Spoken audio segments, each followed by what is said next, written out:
the hurt or the pain is not only with the person or the work, but with who you were Yes. in that Yes. relationship. So you're Yeah. breaking up with the self, Yeah. yourself in that Which relationship. is hard. So in woman in motherhood is very similar. It's like there is a moment of you have to have a lot of reflection and be like, okay, who was I before, you know, and who I am now. Hello, everybody. Welcome to Orgasmica, the podcast where we talk all about sexuality, sensuality, and all things healing. Today, I have a beautiful friend. Karla, hermosísima. Thank you so much for being in the podcast. Karla, besides being an amazing, gorgeous friend and intuitive woman who is just amazing to work with, she is the creator of Mundo Madre. She works with women to create safe spaces, mainly mothers, to create safe spaces and intimate spaces for them to feel, for them to have big transitions of life, which is oh so needed. I feel like mothers don't have a lot of these spaces, and we need to create more. So grateful for you to be here. Thank you. Thank you for inviting me. I am so excited to be here. And Ah, it's always amazing to talk to you. Oh my God, it's always amazing to talk to you. Just full disclosure, we usually talk in Spanish, me and her. Exactly. So, yes, I had to take a couple classes before I came here. I'm Oh my kidding. God, stop it. No, she didn't. But sometimes, Spanglish. Spanglish is going to come around. And so Yeah. this is how we do this podcast. It's bilingual. The Spanish is all the things. Um, so, Carlis, thank you so much for coming here. It's been a while that I wanted to talk to you because I've had so many beautiful, connected conversations with you and big conversations that need to be had. But before we get deep into these themes, which are loss, which are uh, reconnection, which are grief, which all of these themes are so necessary, and sexuality as well, pleasure, some somatic exploration, all these things. I want you to tell people, why did you create it, Mundo Madre? Well, first of all, everything you said is true about mothers needing a space. Mundo Madre came because I was looking for a community of mothers. I myself was feeling a bit lonely. I think as mothers, sometimes, um, routines change, priorities change, and we find ourselves kind of diving into motherhood pretty much like a lot. And then I was feeling like, where are the mothers? Where are the mothers? We're all basically inside our houses taking care of the kids, of the babies. And I wanted to create a space where we can get together, talk about the realness of motherhood, not just like, put colors on it, but really get together and be like, oh my gosh, I'm feeling like this. I can cry. I don't know what to do.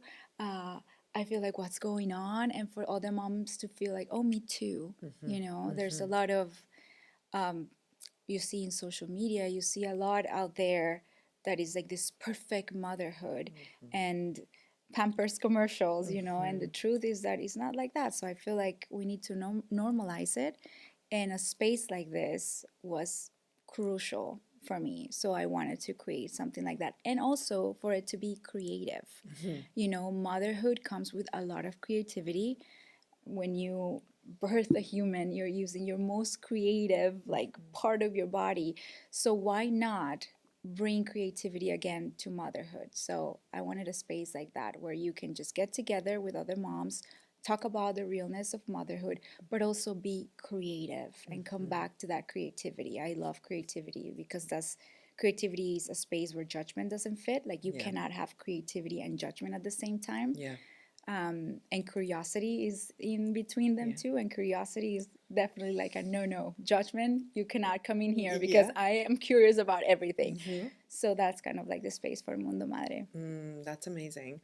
I I'm not a mother myself, but I hold space for a lot of mothers, and I do see a lot of motherhood in the depths of things because I'm very involved in my nieces and nephews' life, not as a mother, but I do mother in a sense.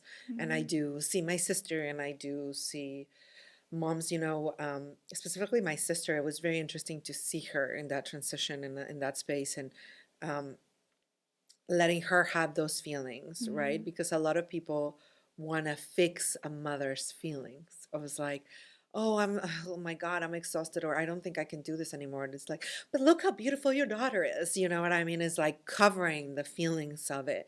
And that made me really sad for Mm-hmm. humanity in general, because women, mothers, a lot of them are the ones that hold the world, right? Like they're teaching the next generations of the people that are going to keep Yeah. creating the world how to be, Yeah. and if they're not allowed to feel how they're feeling or being how they're being, then we have a generational problem of many people that don't know, because the first way of teaching somebody something is to being that thing, right? Mm-hmm. Like we know that kids don't learn from words, but they learn from actions. And like they Yeah. see a parent do something, they will learn from that. And then a parent will be like, don't do it like me. It's like, it doesn't matter. My brain will take it as like, and I will follow your stepdad, even though you're like, I'm doing it wrong, but I'm still doing it. So don't do it like me. I'm like, I will follow that Mm-hmm. unconsciously. Consciously, I'll be like, no, but unconsciously, I will follow patterns, Mm-hmm. as kids, we all do. So I want to hear, what do you hear most moms say that they don't get to say really often out loud? Mm. From the work that I've done with mothers, a lot of what they say is like they've lost their identity. Mm-hmm. A Mm-hmm. lot of them. They Mm-hmm. tend to say, I don't know who I am anymore. What happened to me? What happened to me prior I had a baby? Mm-hmm. Where is that woman? Mm-hmm. Um, and it's interesting because most of them say, oh, I think I lost myself, or I lost myself in motherhood.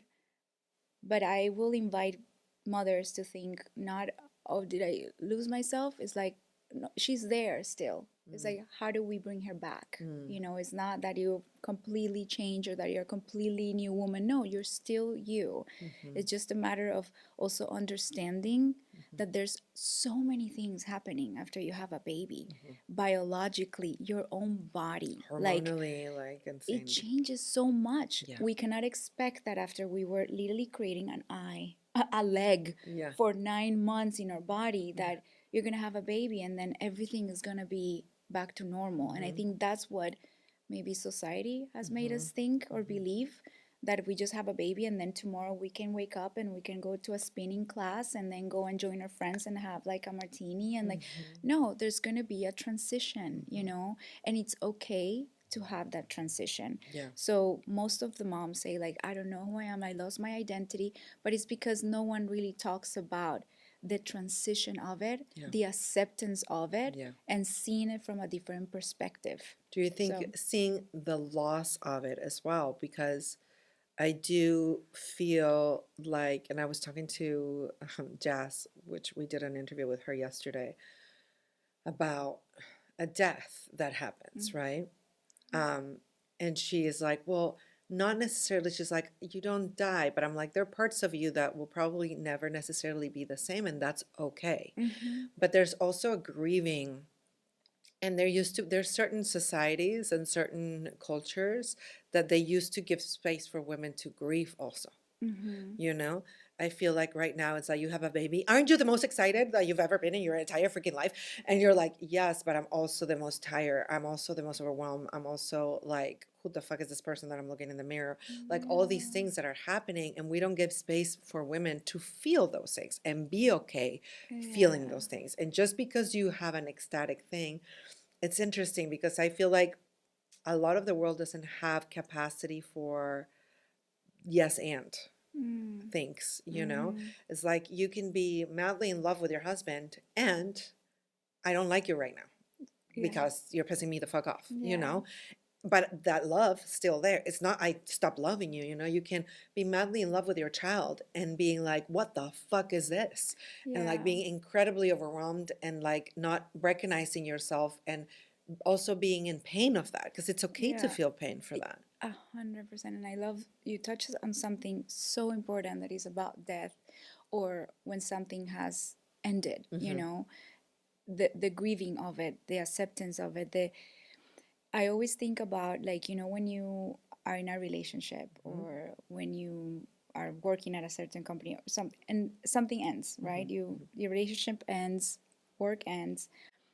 Sometimes in that breakup, when you have the breakup, you're not is the hurt or the pain is not only with the person or the work, but with who you were Yes. in that Yes. relationship. So you're Yep. breaking up with your the self, Yep. yourself in that Which relationship. is hard. So in woman in motherhood is very similar. It's Mm-hmm. like there is a moment of, you have to have a lot of reflection and be like, okay, who was I before, you Mm-hmm. know, and who I am now. So if you have that grieving and you do it the best way possible, of course, Yeah. with maybe somebody that knows how to hold that space, then you can see it and you can learn from it. You can, of course, have the pain, because we all have to have the Yeah. pain through what we grieve, but then you start to see it maybe differently or from a different perspective. And Mm-hmm. then you have what you were mentioning, that you're like open, you have an open minded to it, you Mm-hmm. know, it's not a yes or no, it's not a black and white. It's Mm-hmm. like, okay, we can be in this other area, we can be in this gray area as well, Mm-hmm. and feel and have those emotions. You can still love your baby so much and be so excited because Yeah. it's beautiful, of Yeah. course, but you can also feel sadness. You Yeah. can also feel like, what is happening to me, my body, like this is not the same. I don't, why am I not connected with my partner? That's Exactly. another one, you That's know. that's a big one, and I was actually going to mention the there's also not only like your perception death, like your identity death, but then there's your relationship death, you Mm-hmm. know, and uh, there's a big life change, right? And your relationship, no matter how much you try to hold it as it was, it isn't. It isn't. A lot of people is like, but like, let's have Dana's the same. Like, no, it isn't. Your body's different. You now, as a mother, your brain is somewhere else as a Mm-hmm. survival of the baby. The baby's taking precedence when before the couple was taking precedence. Yeah. Like everything shifts. And Yeah. I don't, because we don't talk a lot about this. Like a lot of Mm-hmm. men expect women to come and come back into the same thing. It's like in Mexico, it's like 90, like cuarentena, which is like 40 days. After 40 days, you're allowed to have sex. And a lot of men expectations is like, okay, back to the normal Yeah. thing. And it's like, did you understand what just like happened? As a Mm-hmm. couple, it's also a death. And it's like, it's a rebirth. I don't have children, but I have gone to 3 or 4 deaths in my own marriage Mm-hmm. of like this isn't working because one thing has changed, or one person used to be this and now they're changing into something else because that's Mm-hmm. life. We Yeah. always are constantly evolving, or because our or the things that we wanted in life also change. So then there's Mm-hmm. a change in our relationship. Mm-hmm. And the thing that was, it is not anymore. And if I try to hold on to the thing that was, I cannot explore the thing that is Mm-hmm. anymore, right? And it Mm-hmm. has been such a, the first time it happened because it was forced upon me. It was not willingly. But a therapist said that to me, it's like the relationship that you had is over. And I panicked. I was like, but do I want to stay in the, and she was like, yeah, no, but it's over. Don't hold on to it anymore. Explore what it is now. Who is he now? Who are you now? What do you want to build now? Right? It's like a Yeah. constant like getting to know that person, and from that space deciding, do we still want to be together? Um, but if something now I feel like a little more at ease when it happens. Like I Yeah. feel like okay, like, but I Mm. still panic of like, oh my God, this is Yeah. gonna blow up, and like I'm not gonna have a ground because we're But not taught about these yeah, transitions. but it's interesting. Like I want to ask you, like, in that moment where you have that with your partner, right? Like, was he open to it too? Was when Mm-hmm. you were having like those deaths that you were Yeah, mentioning, like how did you come back to talking to him about it, you know, after that yeah. big transition that happened Yeah, for the both of first you? one, because it was imposed. Basically, it was imposed because of him, not Uh-huh. necessarily. So he didn't have much of a choice. And we've talked a lot about this. I will say this in the episode, and I'll have Adam to talk more about it. But it was his relapse. So because Mm-hmm. he relapsed, and I didn't know about it, and I was so disconnected from the relationship, I didn't know, and I tried to get back to when I met him, he was sober for 11 years. Mm-hmm. So I was like, oh, this is what it means. And now the reality was very different. Mm-hmm. Now I was living with an active addict instead of like Mm-hmm. a recovering addict. And so now a person is different. Now the things that I have to do, how I have to speak, how I have to, I became highly codependent when I was not at all. Like I Mm-hmm. also became a different person with his addiction. Like Yeah. because I didn't know who I was in that space either. Mm-hmm. And so we both were like, okay, if we want to make it work, I had a lot of ideas of what addiction was. And I was like, he's 11 years sober, he's fine forever. And the reality of something different was very challenging and was like, oh, no, wait a second. Oh, no, no, no. That's not the truth. And Mm-hmm.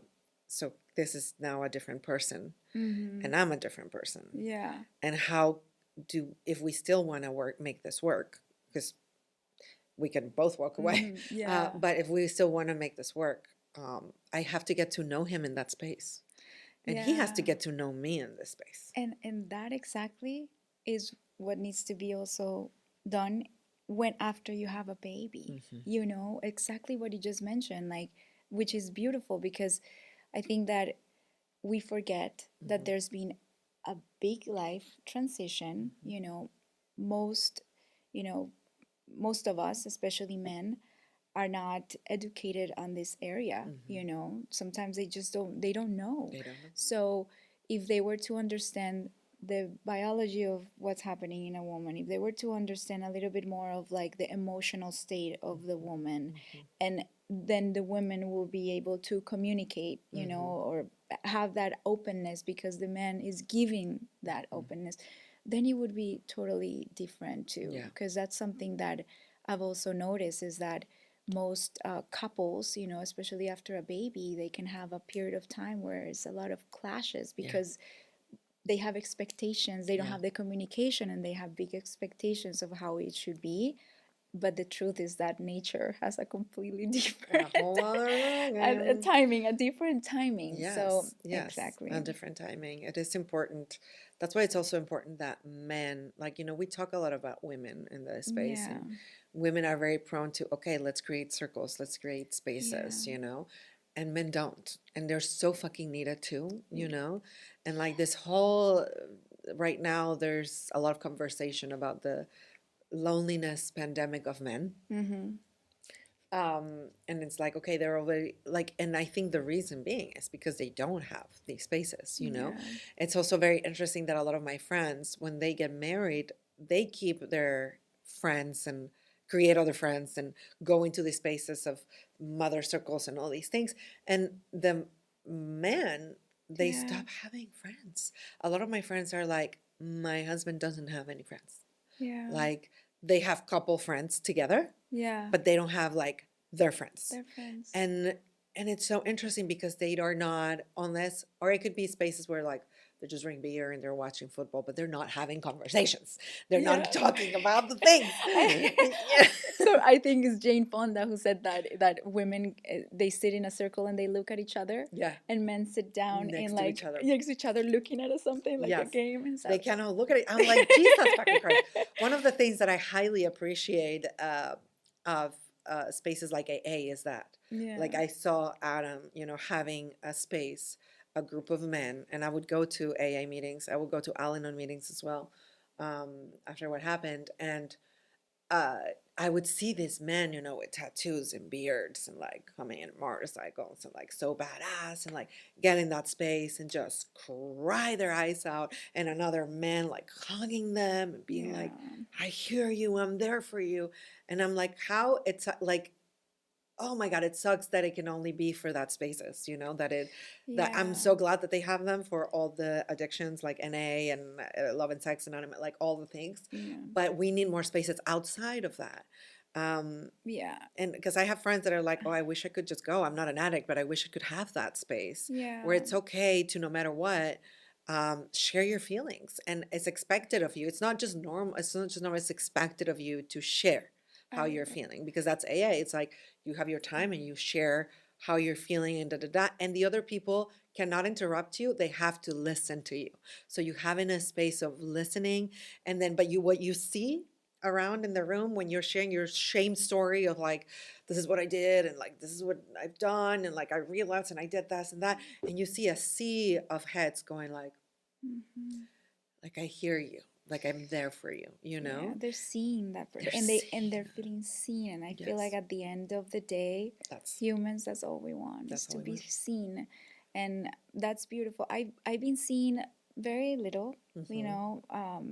My partner, he does that with his friends. He gets together and invite them, and they do like an activity, and then they talk, That's and amazing. I love that because they do. There's a lot of pain in men Yeah, that they haven't been able to heal, yeah, and that's why it's also important now that mothers is. I always think that it's not about trying to make motherhood perfect. It's about just being conscious. yeah, You know, yeah. that's it. Like, it will never be perfect. Nothing is No, perfect. well, and also not. It's not meant to be perfect. Exactly. It's not meant to be perfect. So if you're just a mother, if you're conscious about it, then it helps a lot to how you communicate with Yeah, your partner, yeah, what can that partner learn, yeah, you know, if they're open, but also what the children, the kids yeah, will learn, you know, because at the end of the day, you know, we are the ones that pass the culture, the knowledge. We yeah. women, we're the ones that are giving birth to the next generation of men. Mm-hmm. So Mm-hmm. yeah, Oh my that's God. also very hundred important, percent. you know, so I important. love that your partner does that. Props to Mm-hmm. him. Let's make it more. Let's make it more men. Does he do it in Spanish or in English? He does it in both. Okay. Yeah, I'll let you know so Yeah, that let you me can know. invite. Adam would love to do that. Yes, Yeah, and they 100%. actually like, so what he's been doing, which I think is great, is that the last one he was like, okay, let me have a person come teach us how to do like special drinks, alcoholic and I non-alcoholic. love it. You know, so they have an activity Yeah. also because they like to have an Yes, activity. For they them, cannot it's just sit and important. talk with They cannot coffee. be like, yeah. So they start with the Drinks. activity, and that's how and then they play like maybe a board game, and that's how they start to Love. I talk and they love it. share. Some Well, of Adam them can share show them more. how to make fire. How about that? That would be amazing. That's fun. Fire from fire. Yeah. Okay, the one thing, speaking of grief and taboo, that I want to talk about, which is a really intense subject, but a subject that needs to be talked about more and taking out of the taboo. And this is what we do in this space. We take the taboo out of things, Mm-hmm. um, which is miscarriaging. Mm-hmm. You recently had a miscarriage. Mm, I did. You had a loss, and um, you shared with people briefly, and you have told me in this conversations that when you share it, there's other women that come and be like, me too. But you didn't know, even if they were friends, Mm-hmm. because women Yes. don't speak about this because for many, many layers that we're going to talk about. Mm-hmm. So tell us about your Yeah. experience. Yeah. Well, first of all, it was amazing. I had a beautiful healing session with you, and that was incredible to me. Um, yes, that happened October. I was 8 weeks, almost 9 weeks pregnant. Um, very much looking for the baby, and then, you know, one day I just woke up, contractions and bleeding, and of course, the first thing you think is Mm-hmm. going to the urgent care and the doctor, and yeah, it was like definitely no heartbeat. And I work with lots of mothers, and I work with lots of um, you know, losses, like, you know, Mm-hmm. divorce, mothers that lost mothers, mothers that have had lost babies. Mm-hmm. But miscarriages was always something that was kind of talked fast. Oh Mm-hmm. yeah, I lost a baby, and then let's move on to the next thing, right? And when I lost the baby, I was like, wow, I've lost many. I've lost moms. I've had a divorce. I've gone through lots of losses, but never like this one. This one was very interesting. It was very painful, emotionally and physically, and I was in completely new territory. This is where I was like, okay, this is a new way of grief for Mm-hmm. me. Mm-hmm. And I started to share it with more women and mothers, and they started to tell me, "Oh yeah, me too. I had three." And I was like, "Oh my God!" Like, Mm-hmm. because it was so painful for me. So how was it? And then they will open up, they will cry, tear up, and these are things that maybe happened 5 years ago, Mm-hmm. you know. So I started kind of reading more about it, talking more about it, finding more about it, and realized that miscarriage is a very lonely area in motherhood. It's very quiet. There's is a very silent like grief. Mm-hmm. And what I discovered from it was that you make this, you know, this dream, this the hope, you envision, you visualize the life with that baby, and then suddenly when it's like, oh, there's no heartbeat, nothing is happening, your body understands it, is like, okay, we have to Mm-hmm. do the process, but your mind is not there. They're like not connected, you Mm-hmm. know. Your Mm-hmm. mind is still like, wait, what? Your body is ready. What happens with a lot of these processes is that there's also, when you have a DNC, what is called, you know, when they have to do the extraction of the baby, uh, they do it while you are completely asleep. So they do, Mm-hmm. you know, They and put you under anesthesia, right? Like a full body full anesthesia. body Mm-hmm. anesthesia. So you go in there and that happens, and you come out, and it's like, okay, almost like you didn't feel. You woke up, and Mm-hmm. there is something Mm-hmm. weird, but your body again is not there. Mm-hmm. With me, because it was an urgent and it was happening, it was an active miscarriage, there was no time for that. So all they can do was local anesthesia. So I was fully awake while it felt like they were really vacuuming my soul. I really felt like they were just like extracting, you know, from my body. There was a lot of like somatically wise, lots of energy is moving. So what I realized is that it's so important for especially women when they have a miscarriage to really like go and work it with their body, really tune into like their, well, of course, their womb, Mm-hmm. because it's incredibly important, Mm-hmm. and not just like let it just be. Yeah. And why? Because it is a trauma Yeah. event. It is traumatic, you know, for the body. And when a trauma or experience like that is not processed, it will eventually come back. It will. Yeah. It always comes back. Mm-hmm. Everything that you don't heal will always come back as a pain in your body, as you know, something. But As a disease, as as a a thing, disease, as like a thing, or maybe not yeah. this year, but maybe in a couple of years. So yes, and then what happened was that when I realized that my body, you know, was carrying that, and I talked more about it, I realized that women wanted to talk about it. Yeah. But there is this stigma, and there is that, and I felt it too, that is this questioning of like, did I did something wrong? Right.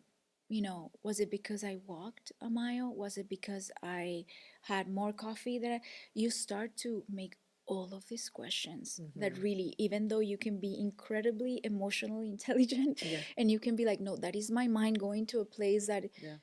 is still there. Yeah. And you start to look through the days and you're like, I did this, I woke up, what happened? And honestly, there's nothing that you could have Yeah. done. Like, is completely genetic. It's Yeah. just it was not Viable. it was not. Yeah.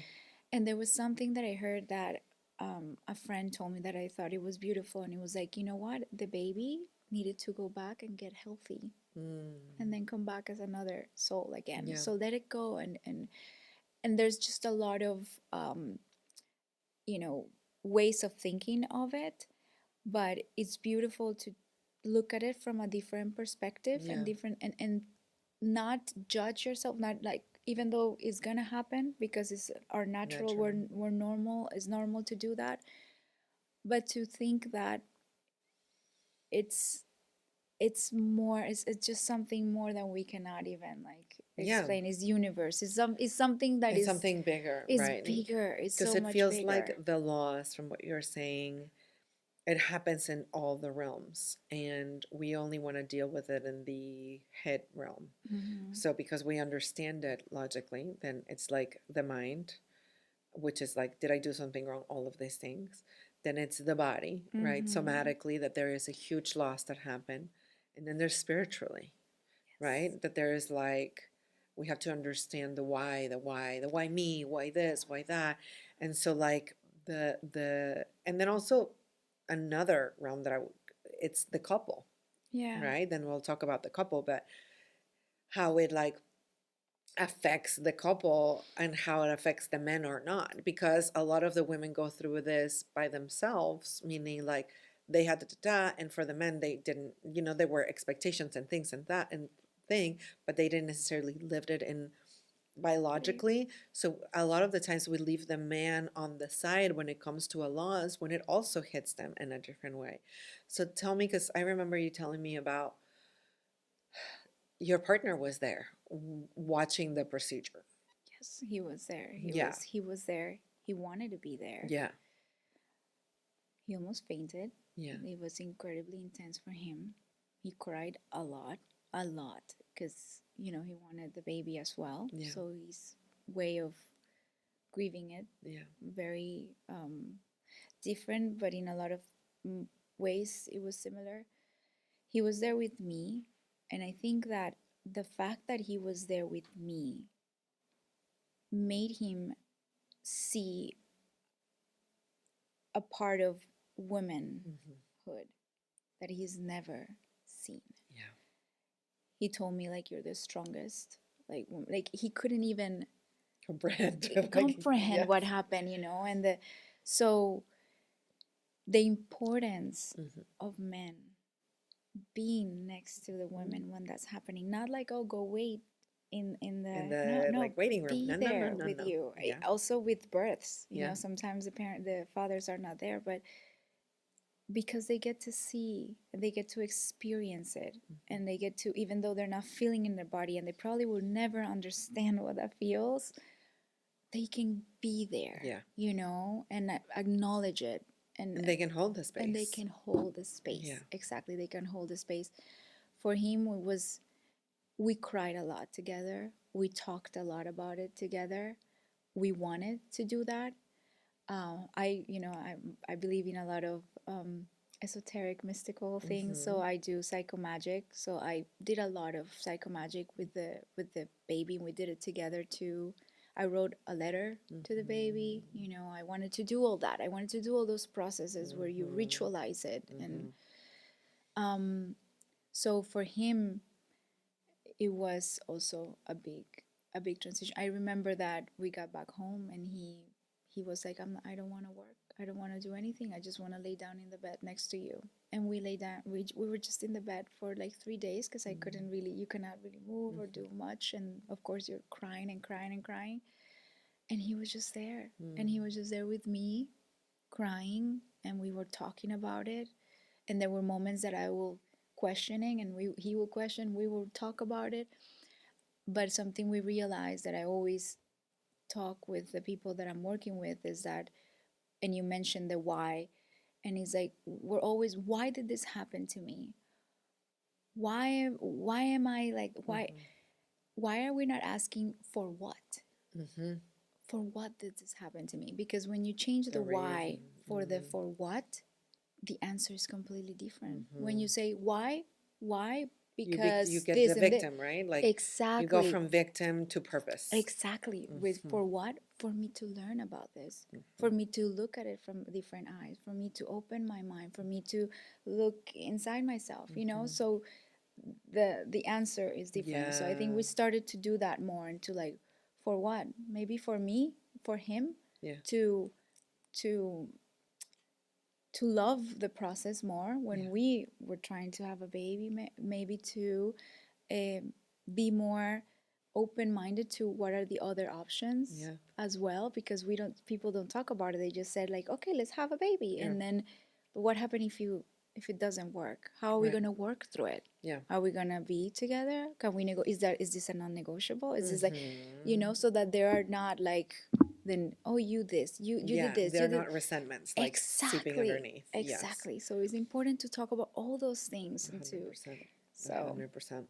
yeah. It's such a powerful experience and watching you in that space because we had a session together and I provided a space for you to like release it somatically. Mm, And it had happened sometimes and you felt like in your mind you were pretty okay and clear and you found maybe the what and all the things and I think I mentioned I was like, but somatically there's still, there might yeah, be still something to yeah, work through. And it was beautiful to watch you and hold space and you connected to it felt like an ancient animalistic space of how mm, your body moved and needed to be moved mm, um, by your own energy, mm, by itself and of the laws, but also of the creation, yeah, like that they can interconnect, mm-hmm, connection. I mean, creation, it's also loss. mm-hmm, Loss is creation. They're all wrapped up in one, and mm-hmm, sometimes we don't think it like that, but mm-hmm, it is, we're gonna die, and it's we're creating and projects create and they end, all creation also comes with yeah, an end, and I could see it in your body moving that way from like loss to creation to grief to pleasure to all wrapped up in one. And it was beautiful to see your body heal in that kind of a way, yeah. And it was there was a moment I remember that where you were guiding me and like you were holding the space so beautifully and you were telling me like let it out, like scream, like let your voice. Mhm. And I remember that when I started to connect with that, I felt like I was literally healing all the bunch of other women. Mhm. I honestly thought about Mhm. my mom, Mhm. about my grandma. Mhm. This was not anymore about me in that moment, Mhm. Mhm.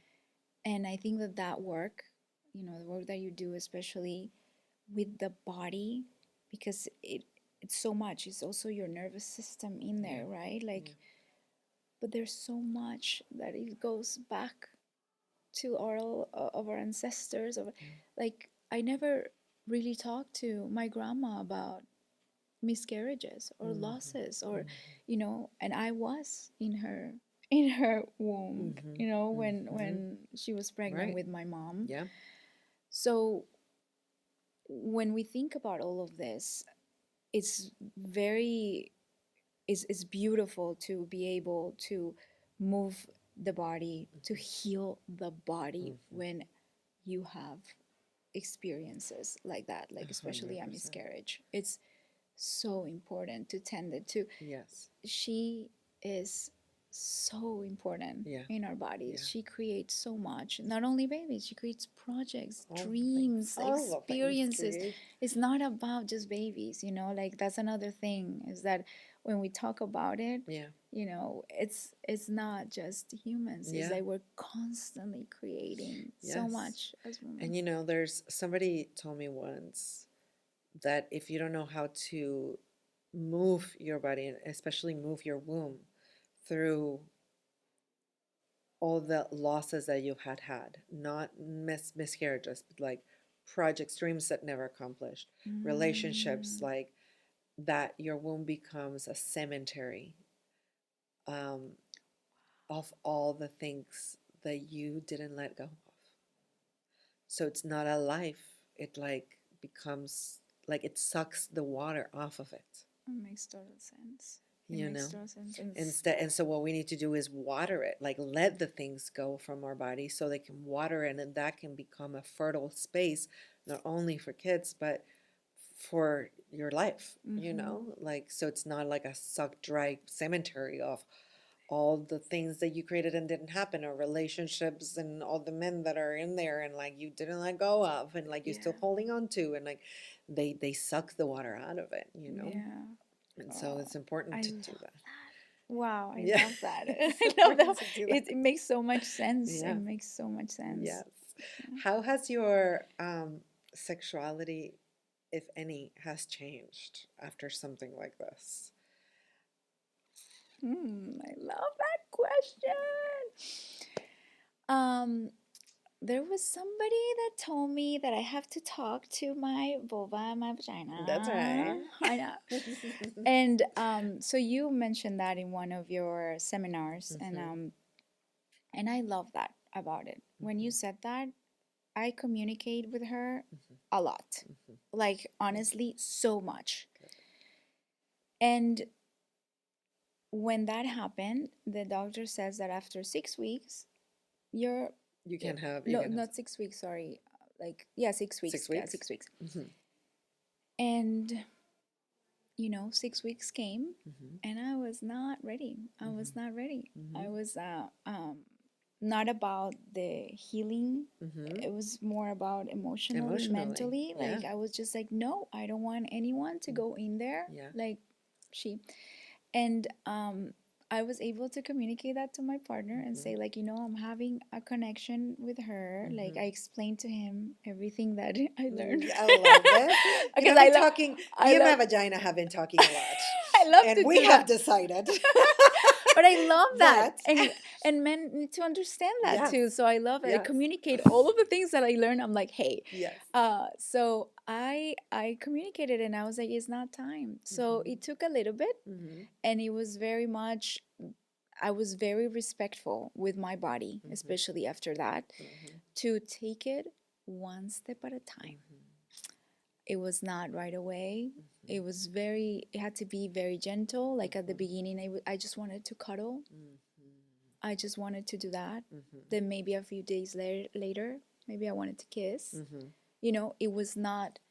It was not like, come on, let's get it on. Like, No, yes. and I think that's another thing that needs to be talked about. Yes. You Because know? also birth also has that probably experience of like, Exactly. hold on a second, like this is like different, like Exactly. the doctor might have said I'm cleared, but like, am I cleared in my heart and my body and like, do I want, like all the things. Exactly. So like it's very important, especially when after birth, Yeah. to be able to take some time, connect with your body, make sure that you are open for it, and because you can do other things with your partner. I learned that from you too. You can connect, you can have a very intimate, beautiful moment without having to have intercourse, right? Like you can do that. Yes. So if you know that you have access to that, Yeah.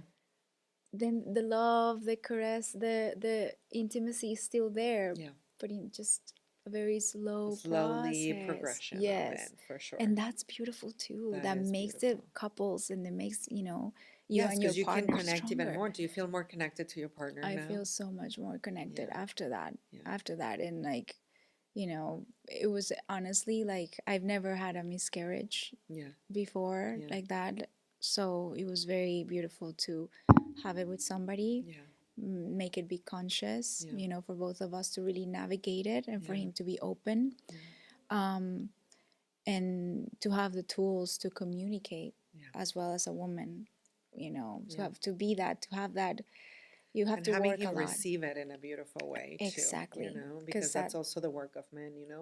We talked a lot about women. It's like communicate that, but the work of men is also receiving that information and really truly listen. Exactly. It's not that she doesn't want you. It's not that she doesn't want to have sex with you. It's not that she doesn't want to get kinky with you.